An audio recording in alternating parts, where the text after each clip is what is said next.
So, Dr. Carroll, how's the weather there? Because we definitely have heat wave in Dallas. Yes, it is hot here. There's a heat advisory. It's like 90 something out. So it's hot for us. I don't know if Texas Yes, is hot. yes. It's gonna get 100 at 3 p.m. heat in Dallas. 102 or 102 by 5. Yikes. Yeah, that's a lot. One question real quick, technically. Do you guys see the top right side? Because that's where I'm seeing you guys. Is it like going through that? Do you guys see the CoPD logo and like? No, it looks fine. Yeah. Okay. Great.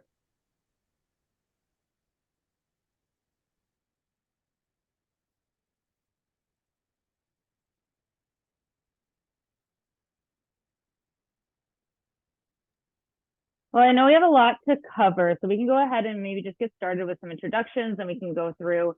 I am Christine Zizzi, coming in from Rochester, where it is hot, but not as hot as Texas. And I work with the team here at the University of Rochester Medical Center on a study called Community Outreach Palliative Engagement, Parkinson's Disease. And as part of that study, we are reaching out to community neurologists who are in that study to just make connections with community organizations such as DAPS. And so we came together with Dr. Taneja to figure out what's a presentation that may be of interest to the community that she's working with and she sees. And then we also met with DAPS to see what would be interesting to you all. And so we're coming together today to really just have a conversation on what palliative care is in Parkinson's. And so I will go ahead and let Dr. Carroll introduce himself, and then we can go ahead and let Dr. Taneja. Sure. So I'm Tom Carroll, and I'm also here in the University of Rochester in upstate New York. I practice both primary care for adults, so general internist, and then in addition to that, I practice palliative care, and that's how I got involved with this PD project. And so I'm happy to be here today. So thank you for having me. Okay. I am Dr. Taneja. I am a movement disorder specialist. I practice at Presby in Dallas, and I mainly see Parkinson's disease and movement disorders. And I feel like that plays a big role in educating our community of Parkinson's disease. Awesome. Well, I think we can go ahead and get started. We have a lot to cover, and we want to have some time for a few questions at the end. It's all time permitting, so we will see. But go ahead, and if you guys have questions, you can put them into the chat box, and I will kind of field them, and we will try to get to them. So the floor is yours, Dr. Carroll and Dr. Taneja. Thank you. Okay, I think we'll go with the next slide. Okay, so what we plan to cover today is we'll discuss what are the unmet needs of people with Parkinson's disease. We'll define what is palliative care and neuropalliative care, and how palliative care can address many of those unmet needs. Next. So, Dr. Carroll, why is palliative care important in people with Parkinson's disease? Yeah, no, I think it's a really good question, and it's just to take that half a step back, palliative care, at least the way I look at it, is that it's a specialty kind of, and that's part of what I do, of course, in my practice, and it's also a philosophy of care. And so, in that sense, it's truly something that all doctors should do some of and do almost whether we realize it or not, I think. And yeah, it's more than just, if you will, one category of things. So we know Parkinson's is certainly more than just motor symptoms, right? That there's kind of this concept of like total pain and suffering, and it can come from all sorts of different aspects of life and the disease itself. And so, yeah, I think that the palliative care philosophy is really to try to incorporate or to understand all of those things that are happening in an individual patient's and their family and caregiver's life. And really try to address them as best we can, whether with medications or other kind of interventions that we'll talk more about it as time goes on. And to just remember that the people that we're trying to help are more than that disease, right? That they're a human in the world with all the different aspects of being human, including, as we've very, I think, appropriately listed here, physical, social, spiritual, and everything else that goes into that. So. Yeah, no, it's important for really anybody with a serious illness, and Parkinson's disease is very much one of those.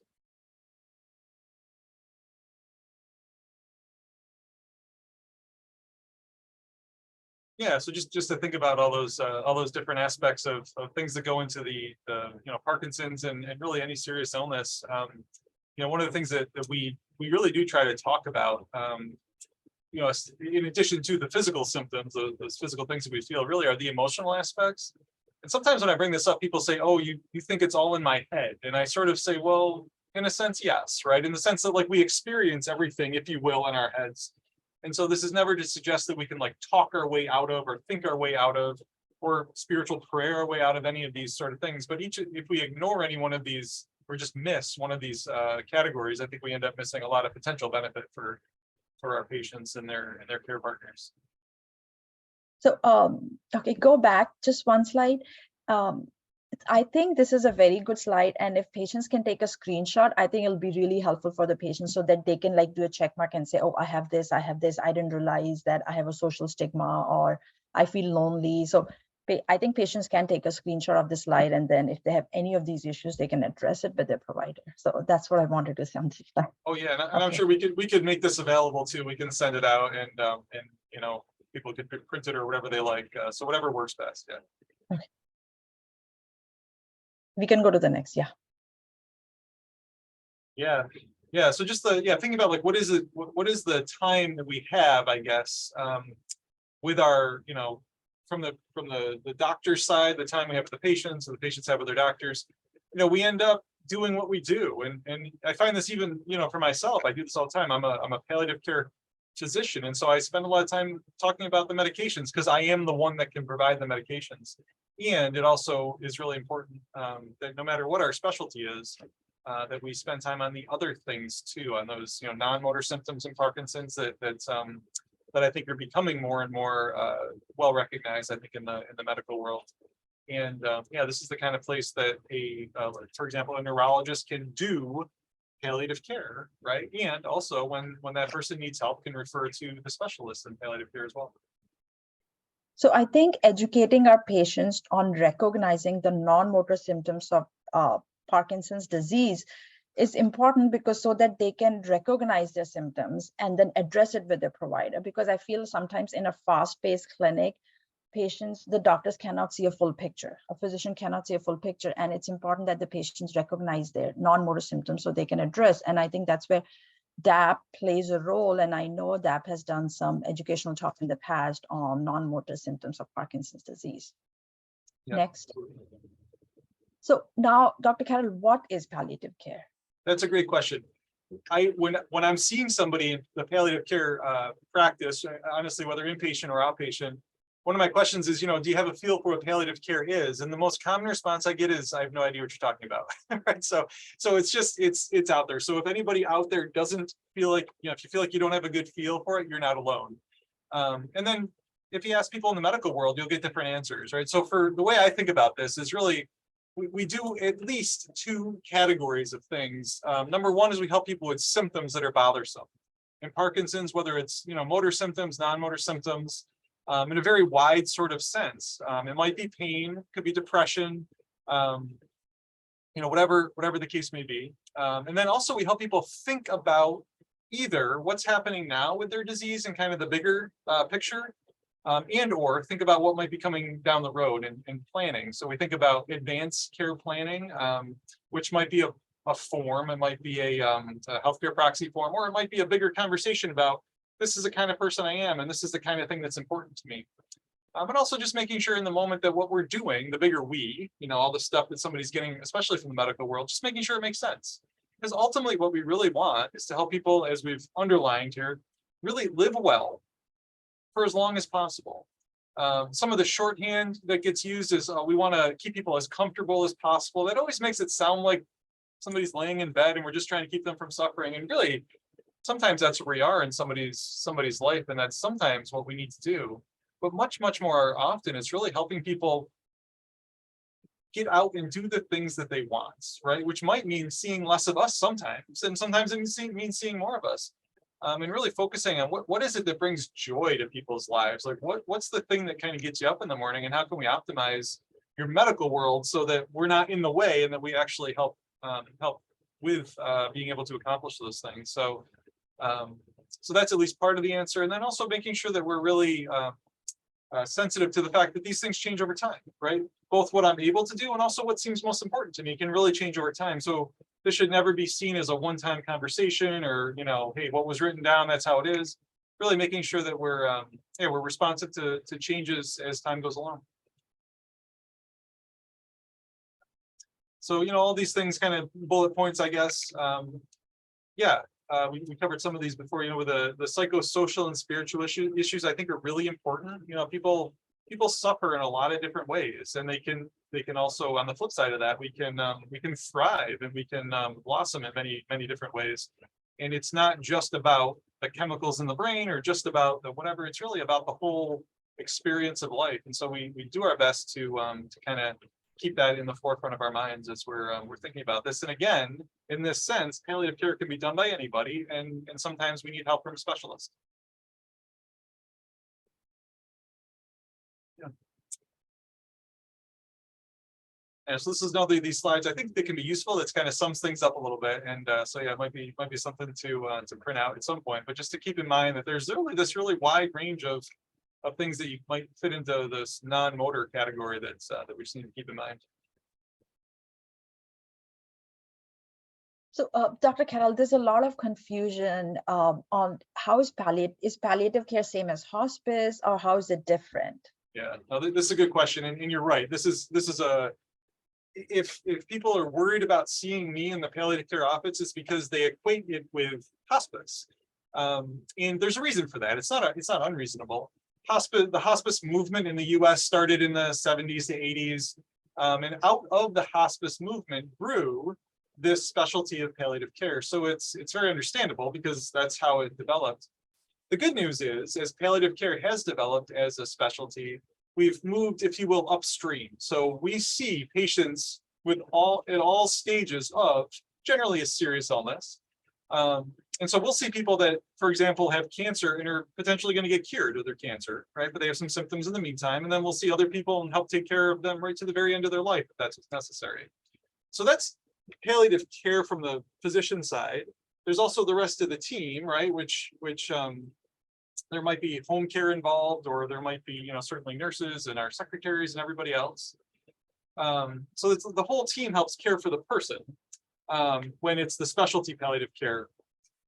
And hospice, on the other hand, while it's a philosophy of care and all the other very nice things that are true, at the end of the day, it's a mechanism by which we pay for medical care at a particular time in people's life. So when it comes to pass that an individual person qualifies for hospice, if they want those services, they can say yes, and then hospice pays for those services. And so at the end of the day, it's really like a payment insurance kind of payment mechanism provided by Medicare, and then also some private insurance companies tend also to pay for this kind of thing. And the good news is this: so that's palliative care versus hospice, two different things.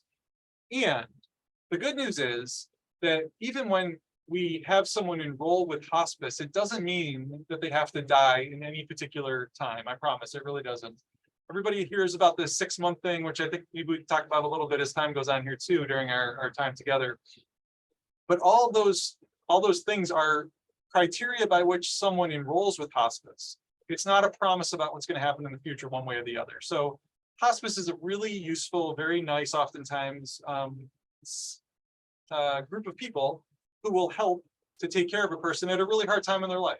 And so it's nice that it's available, and it's not always the right thing for every single person. There's no requirement that somebody enroll with hospice before the end of their life. There just isn't. So I just always want to make sure I emphasize that please don't ever feel at the patient and care partner end, don't ever feel that there's some requirement or pressure to enroll with hospice. If it is the right thing, it's very, very helpful. And if it's not, then it's just not. And our job in the medical world is to help figure that out.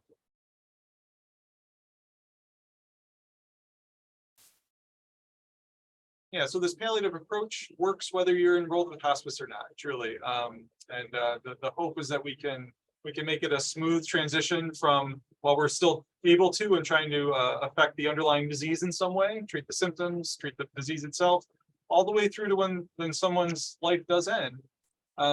Yeah, we hope that we can make it as smooth and seamless an experience for people as we can make it. I'm going to chime in real quick with a question from the audience, just because I think it goes really nicely with what you were just saying. The participant asked, does health insurance view palliative care differently? So I think, like, on the topic of hospice and the idea of benefits, how does that relate to the overall view of palliative care that you're talking about? Yes, thank you. That's a really good question. Sometimes people say that there's this like a misunderstanding that you have to somehow like be enrolled in palliative care, or that there's some official thing that happens, and there just isn't. I'm a specialist as a palliative care specialist. Insurance views my services just like they view the cardiologist services or the neurologist services or the primary care doctor. Quite honestly, we get paid through the normal insurance process like everybody else does. There are some times where somebody might enroll with like home care, and that particular home care, it's not hospice maybe, but that particular home care organization might have palliative care as part of their name, which is a different thing. But when we talk about palliative care, like when you come to see a specialist, it's like seeing any other specialist in that regard. So basically, your copay, whatever your copay is, or your deductible is to see any physicians, like your copay or deductible to your neurologist, it's the similar thing will apply for That's right. palliative care. It's As just much as I would love to say specialty. we're special, we're just not special in that way. We're just like everybody else. So yeah, it's a good question. So now, when should patients consider palliative care? Because, you know, in a fast-paced clinic, sometimes physicians cannot get a full picture, like the neurologist or primary care physician cannot get a whole picture of what's going on.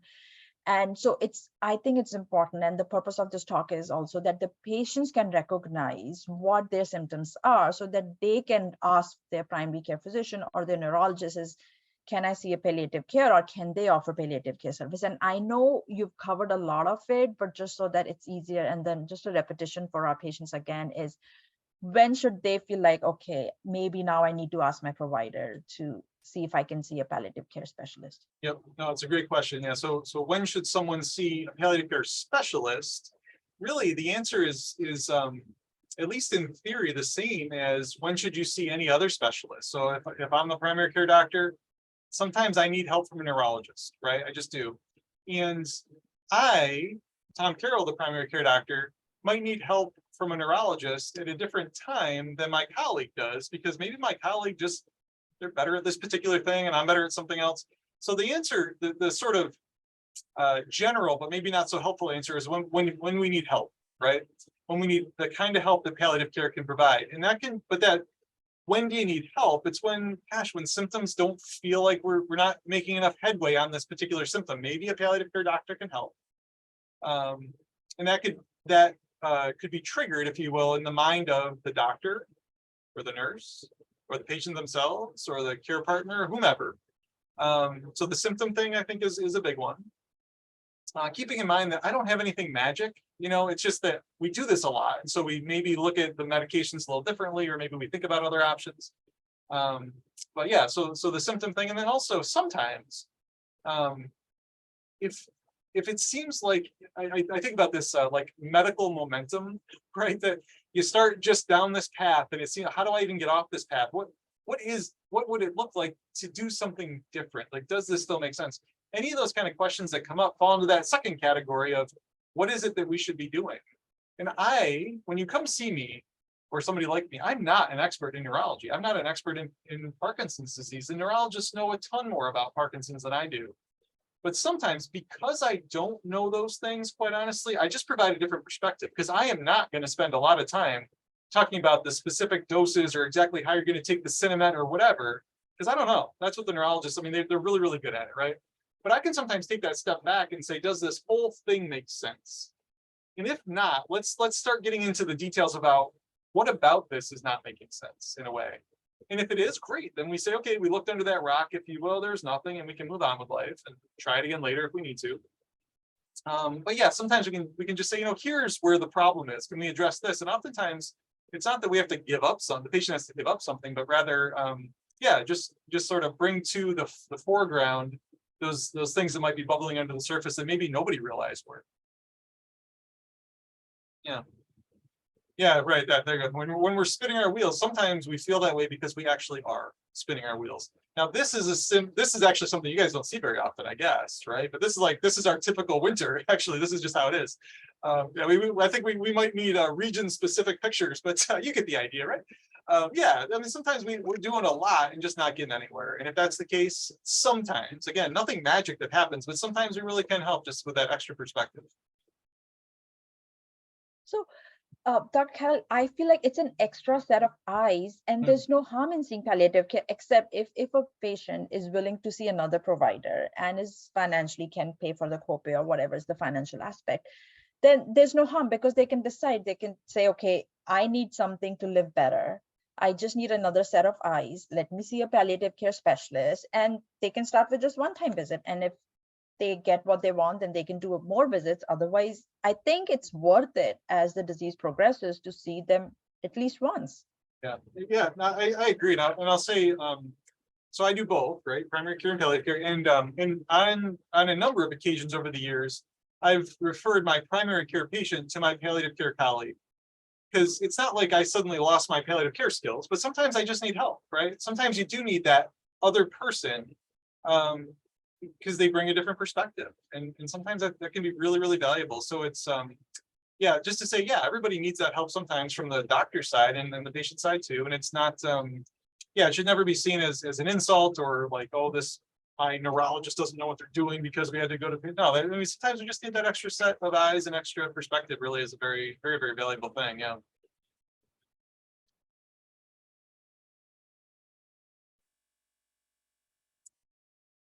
So Yeah.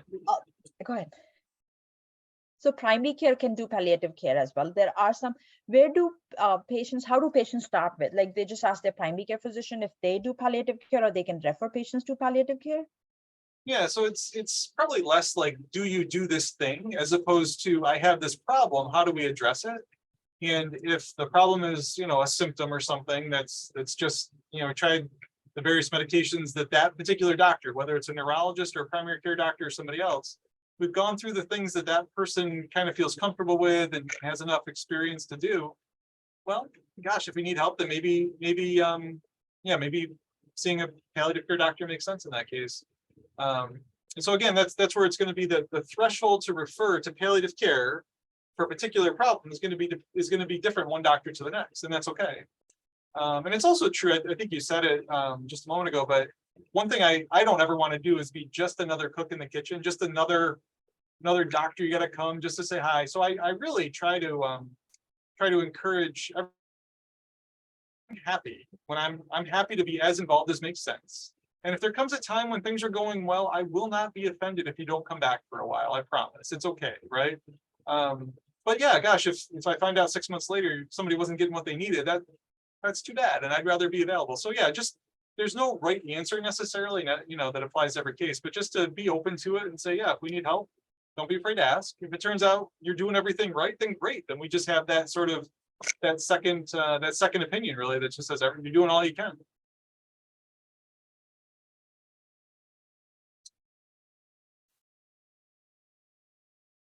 Yeah, so thinking about how one goes about this, yeah, I do think making things concrete is helpful. Like, make a list of the things that really are bothering you. And I think this works when you go to see any doctor, quite honestly, and just yeah, don't be afraid to ask. And if ever there comes a time where it's whatever you're hearing from any doctor, it's just not making sense, it's probably not you. It's probably just that we all live in our own worlds, and so I forget what it's like to not know certain things. Just like we all do when we become good at something, we almost forget what it was like to learn it. So sometimes we start using words that we don't even realize are kind of medical jargon, but they just come out of our mouths, and we think we're being really clear, and we're not. Just ask us to stop, whoever the doctor is. Just say, you know what, I didn't understand that. Don't be afraid to ask us to slow down.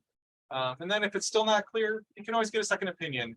And I'll tell you, any doctor, I'm going to go out on a limb here, any doctor who's offended when their patient asks for a second opinion is probably somebody you shouldn't be going to in the first place. Right? Just, hey, I'm not hiding anything, and nor is any good doctor, I think. So yeah, get a second opinion if you feel like you need to. I think that's always a good one.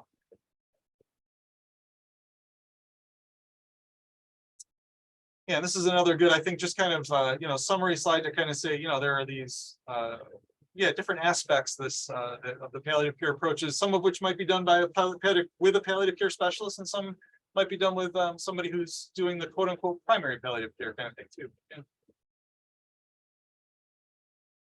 So, Dr. Carroll, what's the difference between palliative care and standard care?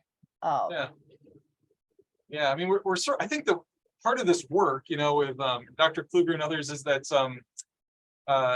we hope palliative care becomes standard care in a certain way. With the understanding there's still some things that a specialist would do, of course. You know, yeah, it's like two sides to a coin, two aspects to the care. Typical medical care, I guess, traditionally speaking, in the past maybe 100 years, has been very, very focused on that biomedical thing, right? To say there is this physiologic thing that went wrong, we call it pathology, and now we're going to try to treat that thing. In the biomedical it's more model, like we're treating the disease. We're the treating disease, that that's right. Parkinson's disease, right? That's right. Not the person. Yes. That's right. Yeah, and the pendulum swings as it always does. And over the decades, through let's say the 20th century, it really swung towards we're going to fix the physiologic problems, like the actual disease itself, almost forgetting that the disease was attached to a human, right? Yeah. To a certain extent. And I think the pendulum is swinging back the other way a bit now, I think, as there's more and more focus. And it's not focused on palliative care because I'm so wonderful. It's focused on palliative care in the sense that we're really looking at the whole person, right? This concept of total pain and the suffering that comes along with that. And really just trying to say, yeah, it's one of these and as opposed to or sort of ideas, right? They were really trying to do all of this stuff. And sometimes in a particular moment between doctor and patient, we can do it all. And sometimes we can't. And when we can't, that's when we get help. And that's where this division between, if you will, like the primary palliative care that's happening all the time with every doctor who practices medicine, neurology or whatever, and then versus the specialist palliative care when things get more complicated or more difficult or whatever the case may be. So yeah, I hope that answers the question anyway. Yeah, recognizing that, you know, what any specialist does is always at the top, if you will, of that kind of tiered model. And in palliative care, it's the complex needs, whether it's complex decision-making, that's just like, I just can't put it all together. I've got 12 different specialists. I don't know what to do. And or if it's complex, refractory, difficult to treat symptoms of whatever variety, yeah, that's sometimes when it makes sense. And then, yeah, this is sort of my thing. The Dr. Quill and I some years ago came up with this. The idea here being that the generalist, if you will, which is anybody who's not a specialist palliative care, kind of in this lingo, the vast majority of symptoms, end-of-life care, decision-making, even if you will, like harder things like conflict resolution, the vast majority of that's going to be done by people who are not me, right? We have a really big palliative care program here at the University of Rochester, and of admitted patients, we see around 3.5%, I think it is, right? So they're like well over 90% of the patients never see a palliative care doctor in the hospital. So the vast majority of this stuff doesn't require us, quite honestly, and should be done by others. Whereas when things get more refractory, complicated, you know, or those things of like futility or these ideas of like really terrible end of life symptoms, palliative sedation, yeah, that's why specialists exist, right? Because this is not the kind of thing that happens very often. So you need somebody who really focuses on that. So yeah, again, just to sort of say there's a spectrum here. Yeah. So we know that Parkinson's disease, it's a disease, but it affects the care partner as well. It affects the spouse as well. It affects the patient, but the quality of life of the spouse is affected because they're so connected, because maybe it's because as they're aging, they're not able to take care of their partner because of their own health. So there's some guilt, there's burnout, and there's a communication issue, loss of independence, stress. So we know Parkinson's disease, and I've seen that in my practice as well. It affects the care partner as well. So next slide. So how does palliative care offer care to the care partner or offer support? Yeah, no, it's a great question. So one of the things people sometimes come to me and say, hey, I need more help at home. I heard your palliative care. I need some people. And I said, gosh, I wish I had minions, right? I wish I had people who like go out and do stuff. I think that we can sometimes help connect patients with those services, right? Like any doctor can to a certain extent, but we're sometimes aware of maybe things in the flavor of what's needed, if you will, at home. But even to take a step back from that, the first part of that answer is to ask and to recognize that just as you said, yeah, that this disease is a disease that affects the patient, but also doesn't stop there, right? That affects the care partners and the families, and honestly the patient's community in a sense, right? Whatever that means for an individual. Yeah, these things have ripple effects, and that we really need to ask about that, because we know, I mean, people are like often dyads, right? There's this, the patient and the care partner, or multiple, and they often end up relying on each other in a particular way. And certainly the patients rely on their care partners. It's just a matter of how it goes, through nobody's fault. And man, if that care partner gets burned out, nobody's in a good spot, right? So really, just first off, recognizing it, naming it, asking about it. Honestly, sometimes that's enough. And other times that person really does need help. And so then, it's like, I can't fix all these problems, but we can certainly, number one, ask, and number two, just like start helping people recognize that they even have a problem in the first place, that they're feeling this way in the first place. Because man, there's a lot that goes into that idea of guilt. Like, there's guilt at both ends. There's the patient saying, I don't want to be a burden, and the person saying, but I want to take care of you, and you're not a burden, and I can't do it anymore. Oh my, right? I mean, so these things are really, really hard. And the first thing is just to name it and recognize that it's there. So, Dr. Carroll, you've given us a lot of information, but can you give us some examples that will help us understand a little better how you have helped patients, how palliative care has helped patients in your clinical setting? Yeah, no, I mean, I guess that it's begging the question. I hope it's true. I think we do help people. I hope we do. And it's yeah, right. So we got some testimonials here, right? Yeah, I think it can be really on a spectrum. I mean, sometimes we like take over a certain part of somebody's care, and we're like writing prescriptions for pain medicine that nobody else is going to write because they're just complicated and hard, and that's what we do. Other times at the other end of the spectrum, I might see somebody only once sometimes, right? And that might be equally helpful for that individual, because maybe I say, you know what? You're getting a second opinion because you're kind of worried, like maybe your doctors are missing something. And I got to tell you, your doctors are doing amazing. Like your team's phenomenal. And they say, great. And then maybe I never see them again. I don't know. And then everywhere in between. I mean, probably the more common thing is that, I see people a little bit, they go through a hard time. I see them a little bit more. I maybe don't see them for a couple of years, and then they come back. And so really, we just want to be as available as we can, while also not becoming a burden ourselves. By not, creating too much, like we were saying before, expectation that people come back and see me just to see me or something, right? So finding that zone where we really can be helpful, treating symptoms and thinking about the overall plan and kind of how things are going, what we might do in the future. And yeah, really, actually, well, one aspect that comes to mind now, I think maybe some of it's in here, but thinking about the future, just to make that a little bit more concrete, I guess, whatever that might look like, can really help people anticipate what's coming, having this idea of like a roadmap, kind of almost, that there's this thing, we don't know exactly where you're going to end up, but it's going to be somewhere probably in this range, can really take away a lot of anxiety, even just in the moment. Because one of the things we worry about going forward, it's a human tendency. We know this, we see this in children, but it's also in adults. We tend to catastrophize in a sense, right? Like we worry about all the bad things that might happen. And as bad as all those things are, it's probably only one of them is going to happen. Right? They're not all going to happen, but we worry about all of them. And then when we get there, we're like, oh, that thing was really bad, but it wasn't all the other bad things too, right? So just trying to help people keep perspective in a way, thinking about where things might go. So even if I don't know, I can at least say, okay, it's not all this, it's probably more like that. And you can take away some of that worry in a way.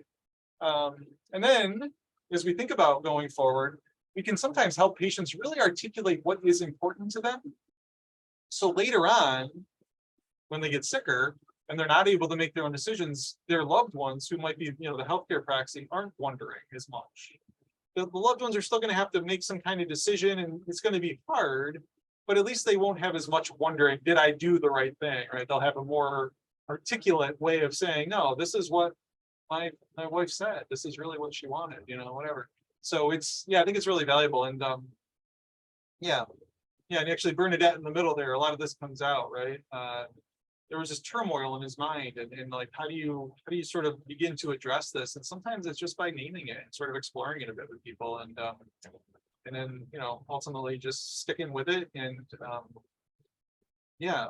just helping people through those bumpy spots, I guess, and really being able to see what might come in the future, and then do everything we can to prepare and recognize too that it's not going to be exactly like we anticipate. Yes, potential pitfalls. So we talk about, yeah, so framing really matters. Like how we talk about these things really does matter. And I say this partly because, yeah, doctors are humans and we all have different way of approaching things. What we found out by studying this is that if I, the doctor, come along and if we have a choice between like fixing all your trying to fix the medical problems or like enrolling in hospice or something, the way I present it can really affect patients' decisions. And I think it's important from the patient perspective to realize this, like, wait, my doctor's sort of saying in a way, like, he's kind of saying I should enroll with hospice. I wonder why that is, right? You can kind of take that step back and help you who are out there get on the receiving end of our recommendations. Yeah, just kind of put it in perspective and ask rather than feel like wondering and kind of just doing. You may realize this, number two, their movies and TV shows aren't always accurate. Right, the kind of stuff that happened at ER with George Clooney or whoever, it doesn't always work that way, right? So just to, I mean, we mostly know this, but to put it, just to name it. If you go to a lawyer, I love lawyers, well, most lawyers. Maybe there are lawyers out there, but you know, lawyers do what they do. And I actually went with my wife, we did our wills, and part of the will was to do a living will, right? Medical stuff, as it's called, at least the name of it in New York anyway. And I had to like do a little bit of educating to this very competent, really wonderful lawyer about like some of the medical stuff that didn't really make sense, right? So we have to be a little bit careful about those. You know, if you go to the lawyer, you get the healthcare proxy and will kind of automatic, or living will automatically. We shouldn't assume that those all always make sense, because two reasons. One, it might just have not made sense in the beginning, or something's really changed, and we need to just take it with a grain of salt. And then, yeah, don't be afraid to give your opinion to the recommendation that's sort of made. Like, just say it, you know, to the extent that a doctor doesn't like that, maybe you need a new doctor, right? I mean, kind of thing. Like, we should be open to hearing our patients say, I think that's crazy, right? And if you think I say something crazy, please tell me. And I hope other physicians and medical teams are open to that too. Because yeah, they should be giving you the recommendation. We're not just here to provide a menu of services, right? We should actually tell you what we think. And you should tell us what we think too. And it's that open communication that I think really just really helps your relationship and ultimately helps people get what they need and avoid what doesn't make sense. So, Dr. Carroll, you gave us a lot of good information. Personally, I feel like palliative care is underutilized.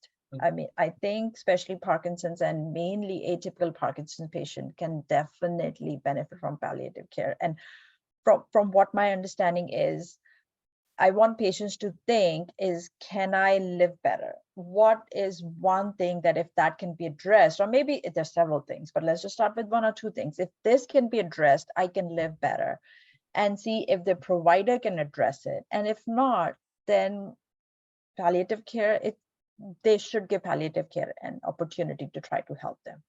So it's palliative care really is that there are unmet needs, and are there any needs that can be addressed by either your provider or a palliative care? Is that how you would summarize it?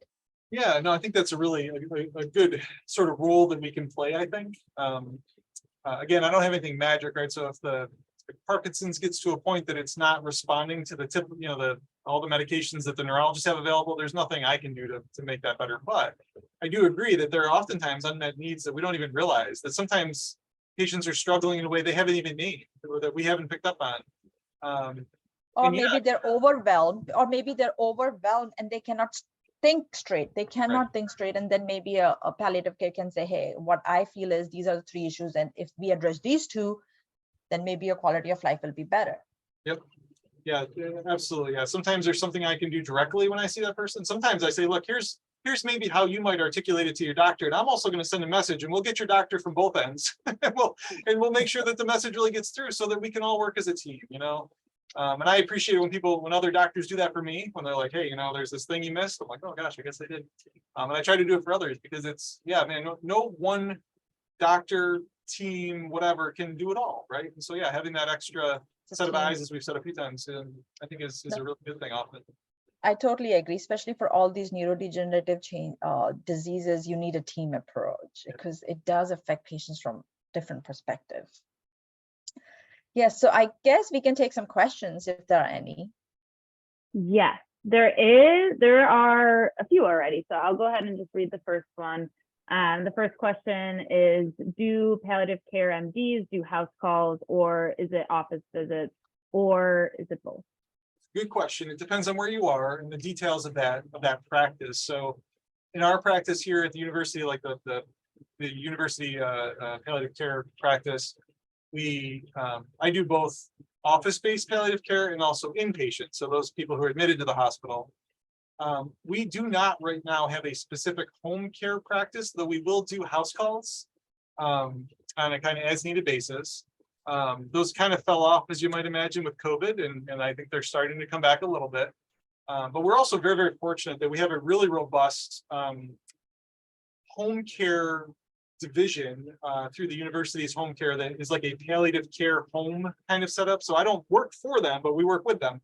And they have like a nurse practitioner that does a lot of home-based stuff. And so honestly, that's one reason we don't do a ton of it, is because it's already being done and they're set up for that. And then there are other places where it's a much bigger part of that palliative care practice. So it's going to depend on where you are and what the details are. Sounds like context really matters. Yes. The state, the city, your health system that you are part of. But thanks for the answer.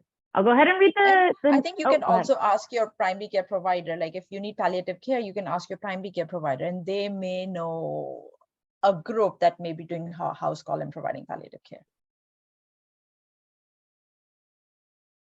Great. There's one more question, and I can go ahead and read it, or Julie, if you wanted to come off of or raise your hand, I could go ahead and let you say the question live too if you want. I'll give you a few seconds in case that's what you want. All right, Julie, you should be able to unmute yourself. Awesome. Thank you so much. We're in Dallas, and she has been diagnosed with Parkinson's for about almost 7 years now. And there are some other health issues that have recently complicated her situation, but she is responding to her doctor's suggestions far more than mine. But I see her more than her doctors do, obviously. I am an only child, and my dad has already passed. So it's really just me and my husband and my adult children. But how do I approach her with suggestions, or how do I make contact with her doctor when she is very carefully guarding that contact between me and her doctors? Gotcha. It's pretty specific, I realize, but that is my biggest struggle at this point. Yeah, no, I think I heard you're saying. Yeah, you wish that you had more. That she would let you in a way, I guess. Right. She's kind of keeping you out. Yeah. Yeah. No, that's a hard one. I guess what I would say is this. So one of my other hats that I wear is I run a communication training program for clinicians, right? Doctors, nurses, whatever.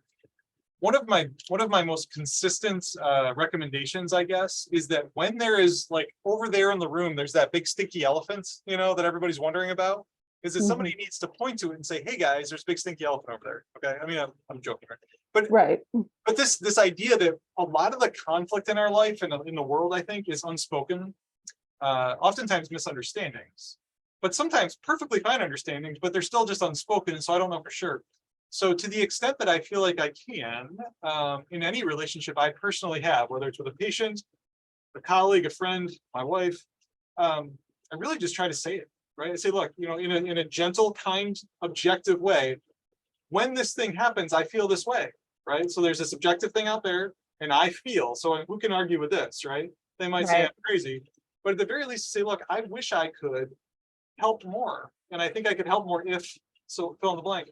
And if that person rejects me, well, at least they're rejecting me outright, and for a reason now that we both understand, if that makes sense. So that's my like really general kind of, how do we manage this communication relationship thing? Because it happens all the time in the clinical world, but it happens in sort of personal relationships too. So I don't know if that helps or not, but thank you for sharing. It does. I guess I would also, as a daughter, and HIPAA is not going to be thought of at this point, because I think it's probably not an option with our HIPAA laws, which are fabulous and pitfalls in and of themselves, in my opinion. But I would just love if practices could have a family portal to my knowledge, her practice, and she's with a movement disorder specialist, and I have met him. And he's great, and I have no doubts, but there are times where I need to have a personal conversation with him on things that I'm seeing in advance of an appointment that's coming up. And I have no way to do that privately other than like a letter. And that seems so archaic, but I just wonder if there is any sort of push to kind of add that to HIPAA, to where in the pre-invoking a power of attorney, which is where I am, how can I get information to her doctor so that we can have a really fruitful visit when I've got concerns, but there's no way that I'm going to be able to voice them and be taken seriously by my mom, because I'm still, you know, that 8-year-old girl in her mind. Yeah, I guess just briefly, I would say, you know, HIPAA restricts what I can do, not what you can do. So you're welcome to contact the doctor. I mean, I listen all the time, and I just don't give any information out if that person, you know, hasn't given consent to do that. But I find it really helpful, honestly, when somebody kind of calls up or sends me a letter, whatever, because it gives me a little bit of insight. I mean, I'll be honest with you, I'm honest with the patients that I receive this thing, unless there's some very clear reason to not, like, harm to somebody, whatever. But yeah, no, I mean, it doesn't restrict you from doing anything. So yeah, anybody who's out there wants to contact the doctor, you're welcome to. Whether they listen to you or not, I don't know, but yeah.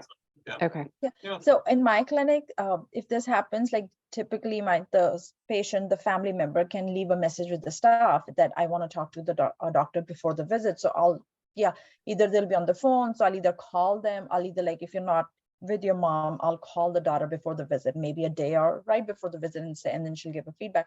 Or the family member will just stand outside the room and I'll meet her in the other room, and then she'll go back and then I'll follow up. So I think both of them, the two options that you can do. Okay, awesome. Thank you. That's really helpful. Yeah, absolutely. We are getting a bunch more questions. So a few of them are kind of similar, but I'm going to go first with Charles' question, which is directing more of the health equity landscape. And he asks, how are we addressing barriers to neuropalliative care in the lower income communities? Yeah. It's a tough question.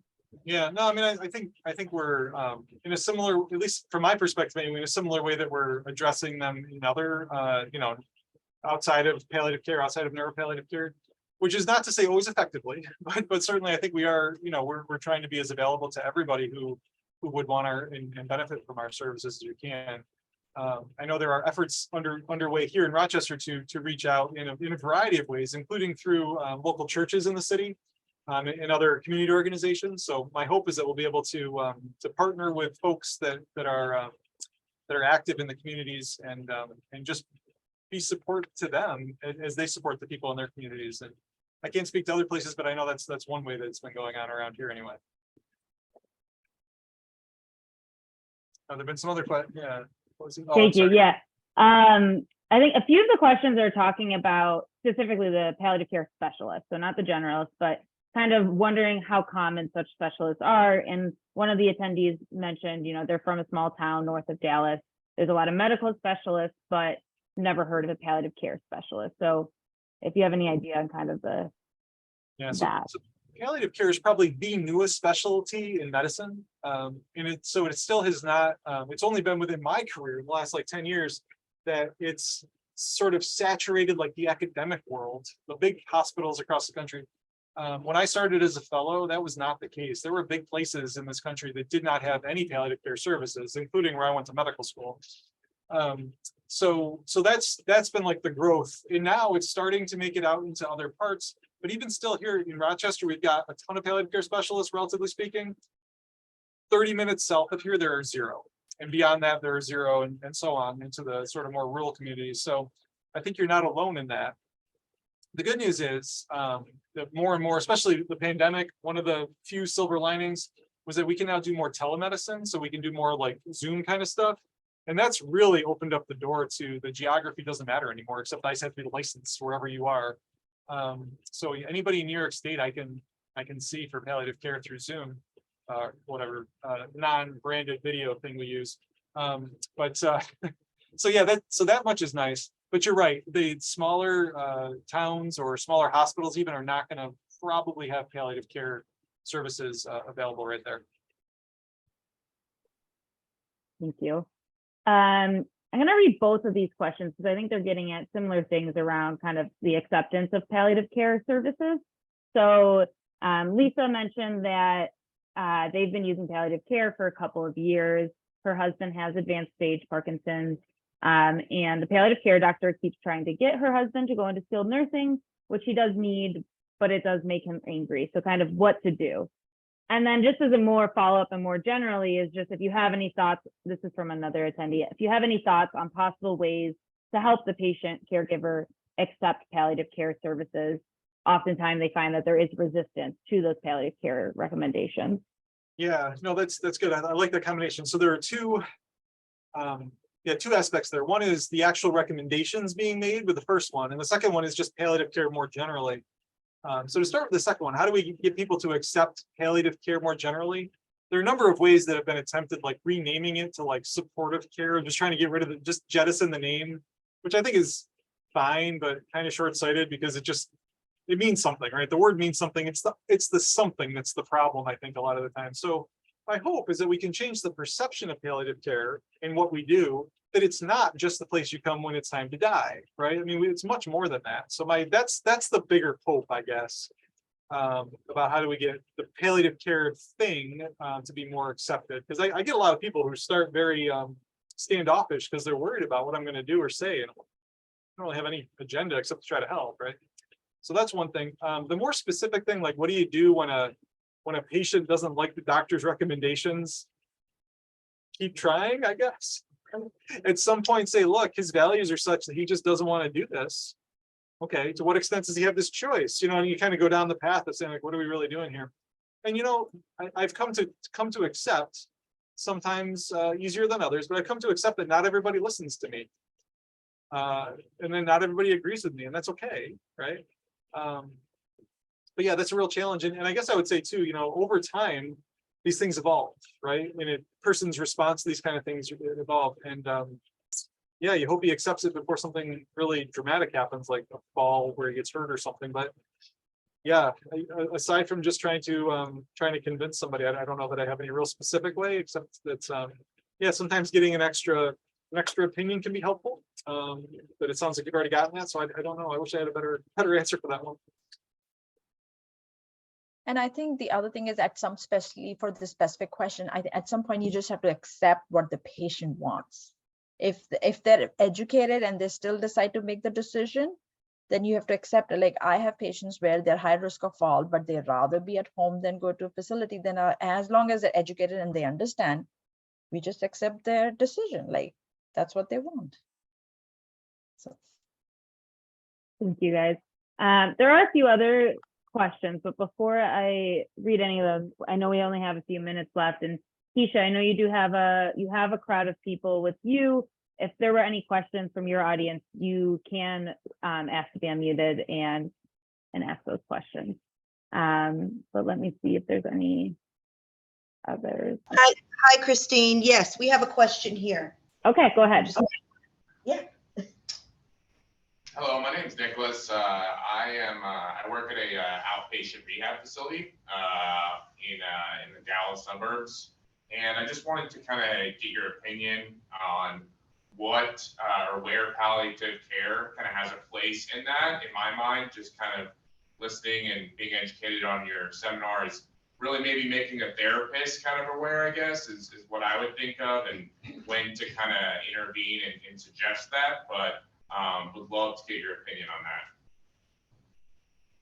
I'm sorry, I had a little hard time. I didn't quite, like I caught some of it, but not the actual, like what was the question? Try this. Are you able to hear me now? Yeah, it's yeah. So just to kind of condense my previous question, where would you say palliative care has a place in outpatient therapy, specifically, you know, for big and loud therapy and therapists in general, how they can utilize that? I can go ahead and repeat that if you didn't hear that, Dr. Carroll. Yeah, if anybody can, I'm just having a hard time. I think I heard outpatient therapy, but I don't know if that's what I heard correctly. Yes, I think what I heard was he works in outpatient therapy himself, and he's just wondering what the role is for those educating the therapists. So I think from the provider side, educating providers and having providers come to talks such as this. Hopefully that I was a assume good. we're talking about psychological therapy. Is that the kind of therapy we're talking about? Or Physical therapy, Physical outpatient, therapy. mild therapy specifically. Gotcha. Okay, thank you. Yeah, sorry about that. I think something about the connection. I appreciate that. Yeah, gosh. So yeah, physical therapy in palliative care is one of these like underutilized, underrecognized, and I think really valuable kind of things.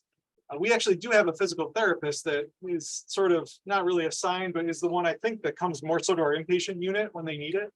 In the outpatient world, I would say it's analogous.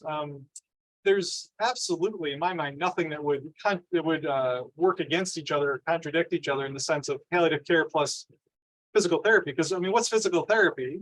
At its base, I think it's trying to help people live a good life, right? Get back to being functional. And so, yeah, I think there's that. There may be some education, or I don't really know the physical therapy world well enough, but I know a lot of physical therapies to get people back to their previous level of functioning after they have something like whatever, a hip replacement or an injury. There may just be a different approach, recognizing that this person maybe who has a very advanced disease is not going to get better, but we're trying to keep them from getting worse quickly, right? So there's like a philosophical adjustment in a sense, and there may be practical things that you would do differently. But yeah, I think physical therapy in kind of the palliative care world is something that really needs more exploration and development. Okay, thank you. I think we are pretty much at time, so I just want to take a minute. Sorry for some of the questions we weren't able to get to, but thank everyone for joining, especially Dr. Carroll and Dr. Taneja for having this conversation, and for DAP for hosting.